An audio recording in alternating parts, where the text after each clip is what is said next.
And we're done. And thanks.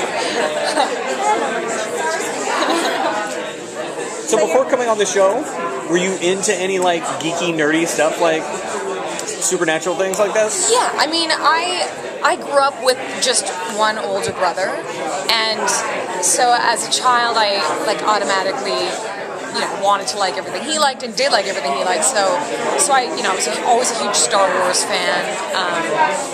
For me specifically, fantasy films were always my favorite, like Legend and Labyrinth and Willow and all those films. And I've always loved, like horror films and ghosts and aliens and science fiction. So yeah, I was a fan like well before being cast and being human. Yeah. Nice. Yeah.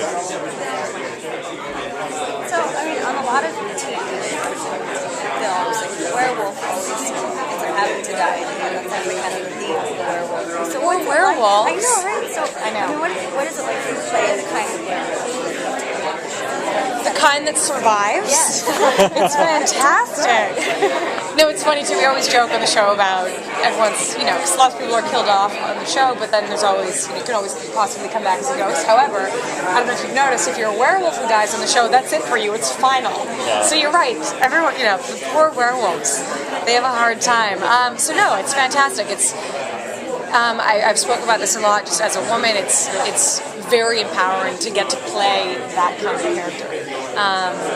Just to be someone who's so primal and follows their instincts so much, and is such a strong character. And I think that obviously goes with the werewolf territory. With the full moon, you are physically much stronger than you would be otherwise, and yeah, no, I love it.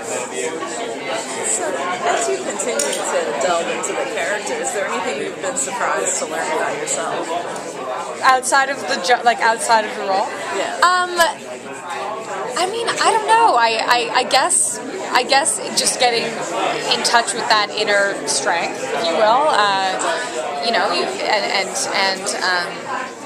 I guess it's very primal as well. Like I said, like I was just speaking about, and you have to be, you get very in tune with your body and your feeling and sensations, and you have to imagine when you're the wolf that your senses are all very heightened, and so I guess like in life maybe I'm, that mind-body connection is more heightened. I think I could say, like I could definitely say yes to that.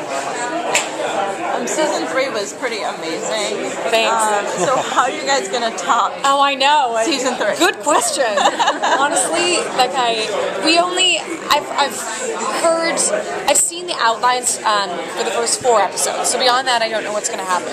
I agree that I think it'll be hard to top, but already from what I know of season 4, I mean, I think I could talk about the fact that the theme this year is destiny and how everything happens for a reason, and we'll really go back to, again, what worked so well in season 1, which was the camaraderie between these roommates, and we'll go back and sort of explore everyone's storylines and how we all ended up here together and why we're all sort of meant to be together.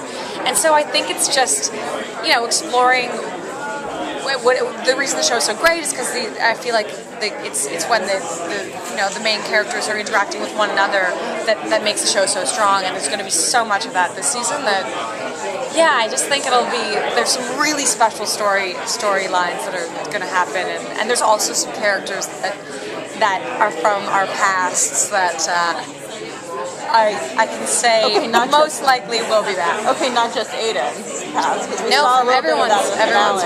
Okay. Yeah, some past favorites, some past fan favorites. So is Mary like Bliss now? Well, that's your guess is as good as mine, because basically season 4 starts off 3 months after season 3 ended, and I know that I'm allowed to say that Josh has been trapped as a werewolf. That's the big, that's our newest conflict to overcome. And so we really haven't had time together. Basically, Nora and Josh see each other for a half an hour every full moon, because he's stuck as a wolf all month, and then when it's the full moon, he'll convert back to human form conveniently when I transform into a wolf. So we have this half an hour together. So I think our entire married life has added up to being an hour and a half. So needless to say, I think things are the most difficult they've ever been for Nora and Josh. So I'm very much willing to sort of do whatever it takes to figure out how to get him back. So married life, hopefully they're going to actually be able to experience life together as a married couple. Shop for drapes, that kind Yeah, It's tough to do with a wolf. redecorate the house. Yeah. He's out back in the shed. Exactly. Fixing the sink. What's it like being one of the only characters that kind of accepts and likes her fate? I think, again, it goes with that sense of just feeling very empowered. Obviously, she'll always struggle with the divide, the human and the animal side, but you're right, like from the beginning, Nora was someone that very much embraced that part of herself because, she came from a difficult past and felt, was honestly the victim for so long that once she had this newfound strength, it really worked for her. And again, I love that about her. It's so great, again, as a woman to get to play such a strong character, and I think that's one of her greatest assets, is that she is empowered and strong. With Nora dealing with the whole Josh thing, Yeah. did she turn to Aiden? Or Yes, that's another fantastic plot especially point. after you guys were Yeah, in conflict especially after I was hated so much in season 3. I got the meanest tweets from people so angry with Nora, and even I, when I first read the scripts, I was like, I can't say this. People are gonna hate me. And so I'm very happy to say that Aiden and Nora are BFFs. No, we've had some time. We've had the 3 months together, just the two of us, struggling to try and figure out how to get Josh back, and also, still Sally's missing, wondering where she is. So we've definitely had time to get to know each other, and so yeah, Aiden and Nora are in a very good place in season 4, which is great.